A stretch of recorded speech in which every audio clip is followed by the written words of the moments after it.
Would you pay $100 for a piece of stretchy fabric meant to be drenched in sweat? Most rational people would say no. Nike didn't think so. Adidas didn't think so. But one company bet everything that you would. And they didn't just succeed, they triggered a global obsession. At its absolute peak, this brand was valued at over $60 billion. This is Lululemon. But don't call it a clothing company. To Wall Street, it's a direct-to-consumer goldmine. To its millions of fiercely loyal customers, it's a lifestyle. And to sociologists, it looks an awful lot like a cult. How did a tiny yoga studio basement in Vancouver convince the world that activewear was a luxury asset? How did they survive PR disasters, a controversial founder, and see-through fabric scandals? And more importantly, can their cult-like grip survive today's fierce competition, or is the empire unraveling?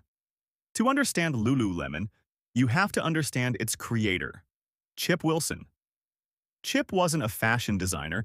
He was a brilliant, albeit deeply eccentric, surfer and snowboarder who noticed a massive cultural shift in 1998.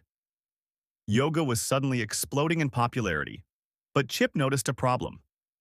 Women were showing up to yoga classes in baggy, oversized cotton t-shirts and sweatpants. Cotton absorbs sweat, holds onto it, and becomes heavy and see-through. Chip had a eureka moment. He engineered a synthetic fabric blend made of nylon and lycra called Luon. It was thick, stretchy, moisture-wicking, and most importantly, it made everyone's lower half look fantastic. But good fabric doesn't build a multi-billion-dollar empire. Psychology does. Chip didn't just target women who do yoga.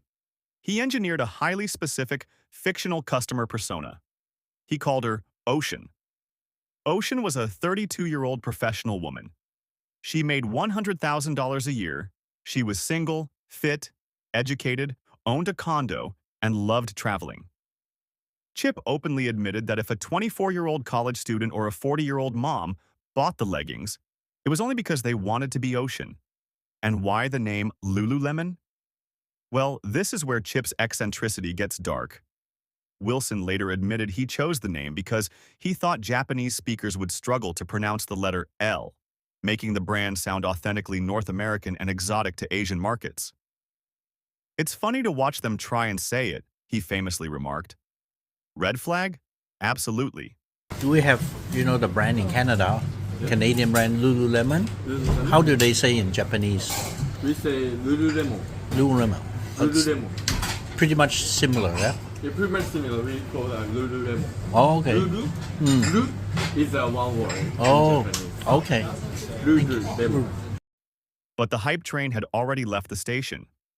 Chip knew he couldn't compete with Nike's massive multi-million-dollar TV ad budgets. So he invented what we now call community marketing. Instead of paying supermodels, Lululemon went to local yoga instructors and fitness trainers in every city. They offered them free clothes in exchange for becoming brand ambassadors. Think about the brilliance of this play. Who do you trust more? A billboard of a celebrity or your actual fitness coach who you look up to every single Tuesday morning? But it went deeper. Inside the stores, employees weren't called sales associates. They were called educators. They were instructed to eavesdrop on customer conversations at the fitting rooms and report back on what people liked or hated about the fit. Lululemon didn't sell pants. They sold membership to an elite, healthy, wealthy tribe. If you wore that silver logo, you were signaling to the world, I prioritize my wellness, and I have the disposable income to prove it. It was the birth of Athleisure, turning gym clothes into status symbols you could wear to brunch, the grocery store, or a corporate meeting.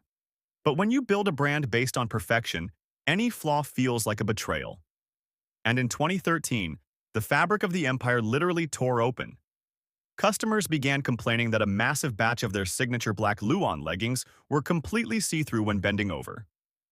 The company was forced to recall 17% of all its pants, leading to a massive financial hit. But a product defect is fixable. A toxic founder?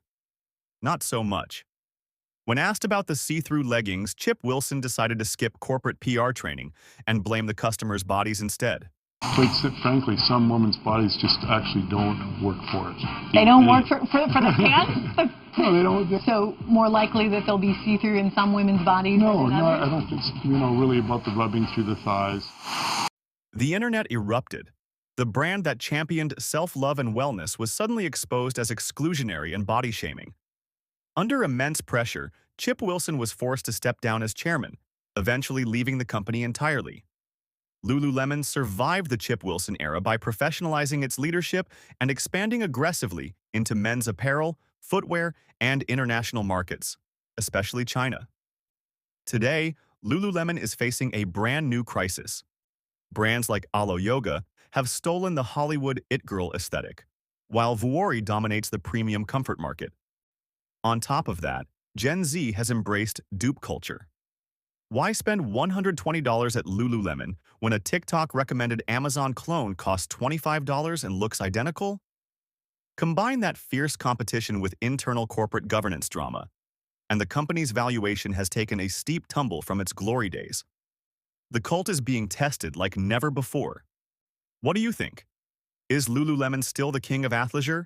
Or have you traded your silver logo for a cheaper alternative? Let me know in the comments below. Don't forget to like, subscribe, and I'll see you in the next breakdown.